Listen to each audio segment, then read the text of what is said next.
Merci beaucoup Fanny, bonjour à toutes et à tous. Un mot tout d'abord pour excuser Charles Benoît Hetzig, notre président fondateur, qui aurait beaucoup aimé être parmi vous et qui a été retenu et qui a été conquis assez vite par la pertinence de ce projet d'intérêt général.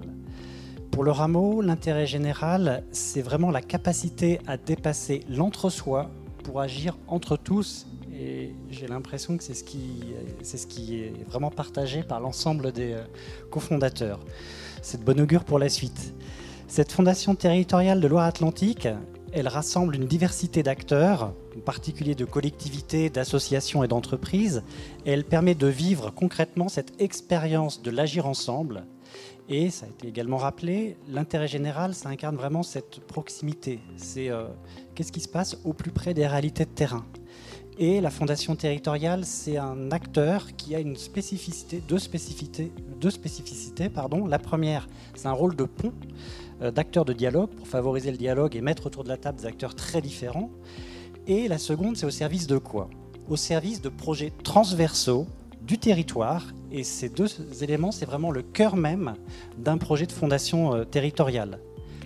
Et le Rameau, au travers du fonds ODD17, on est vraiment ravis d'avoir modestement contribué à soutenir l'émergence de ce projet innovant, qui innovant à double titre, première fondation territoriale initiée par une citoyenne, et ça a également été bien évoqué, fondation territoriale unique en France par rapport à la diversité des acteurs mobilisés. C'est comme une sacrée performance, hein. 34 acteurs différents mobilisés pendant plus d'1 an. Bravo. Et au service d'ambitions qui vont bientôt vous être partagées.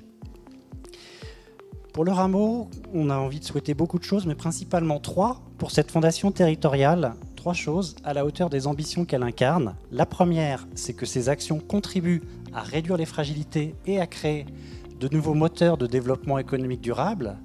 La seconde, c'est que ce soit une création de valeur partagée par les personnes, par les organisations, par les territoires.